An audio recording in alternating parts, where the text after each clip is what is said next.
महिलांनी आपल्या मुलांना आतापासून सवय लावणं आवश्यक आहे की बाबा आपण पाणी वाचवलं पाहिजे आणि पाणी कशा पद्धतीने वाचवतो किंवा वाचवण्याचे काय निकष आहेत हे मुलांना आपण आता लहानपणापासून सवय लागली तर ऑटोमॅटिक त्यांना पुढे चालून पाणी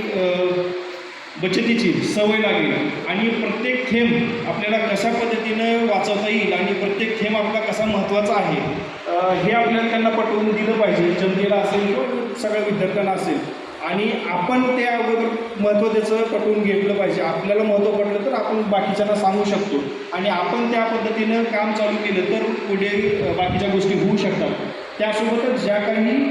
ॲक्टिव्हिटी आहेत त्याच्यात स्वतः सगळ्यांचा सहभागी ते फोटो जसं दाखवले की पूर्ण गावातले लोक काम करत आहेत. मागे पाणी फाउंडेशनचं खूप काम झालं, त्याच्यामध्ये लोकांचा सहभाग खूप होता. तर तशाच पद्धतीनं लोकांनी पुढे येऊन आपल्या शेतामध्ये असेल गावामध्ये असेल सगळीकडे कशा पद्धतीनं पाण्याच्या विविध गोष्टीमध्ये आपण स्वतःहून सहभाग घेऊन कशा पद्धतीने त्या ॲक्टिव्हिटी चांगल्या राबवता येतील आणि त्याच्यातून आपल्या गावातील वाहतं पाणी कसे थांबवता येईल आणि थांबलेलं पाणी कसं जमिनीमध्ये मुरवता येईल या गोष्टी जर आपण केल्या तर नक्कीच आपल्या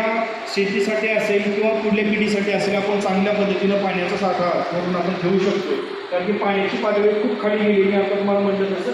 700-800 हजार पण आपण खोल बोर लागतो पण बोरला पाणी लागत नाही आणि लागलं तर ते किती दिवस टिकेल याची पण शाश्वती नाही. तर ह्या ज्या गोष्टी आहेत त्या आपल्याला या गोष्टी ज्या आहेत त्या आपल्याला कशा पद्धतीने व्यवस्थित हँडल करता येतील आणि आपण शेतकरी असतील कंपार्टमेंट बिल्डिंग असेल